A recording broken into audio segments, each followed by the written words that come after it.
नमस्कार मंडळी. मी आज आलो होतो शेतात. आमच्या मित्राकडं विहीर खांदायचं काम चालू आहे. बघा, विहीर खांदायचं काम मशीन लागून. दिवस उन्हाळ्याचे आहेत. पाण्याची कमतरता तुटवडा असल्यामुळे शेतकऱ्यांनी विहिरी बोर याच्याकडे जास्त कल वाढला. शासनानं यासाठी अनुदान दिल्यामुळे बहुतेक शेतकऱ्यांनी या 2-4 वर्षात मोठ्या प्रमाणात शेतामध्ये विहीर खांदायचं काम चालू आहे.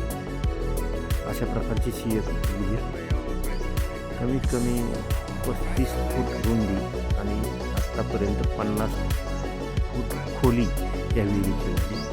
हे मोठ्या मशीननं हे विहीर खांदायचं काम चालू. तसंच 35 फुटावर त्यांना पाणी पण मिळाले.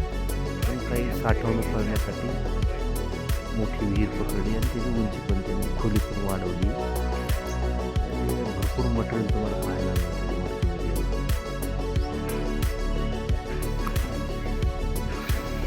किती खोली पाणी पण निघले तसं खाली 2-3 बाजूने पाणी. खूप मोठ्या प्रमाणात पाणी मिळण्याची शक्यता कमी असते, पण त्यातल्या त्यात बरं पाणी निघलं. रात्री पाणी काढल्यानंतर त्यांनी सकाळी चालू केलं तर एक 3 तास मोटर चालली. सकाळी 7:30 मोटर 3 तास चालली. एवढं पाणी या ठिकाणी मिळालं. म्हणजे अशा प्रकारचं मटेरियल हे वरती काढलं जाते. त्यासाठी बोरिंग मशीन आहे शेजारी खोल मारायला.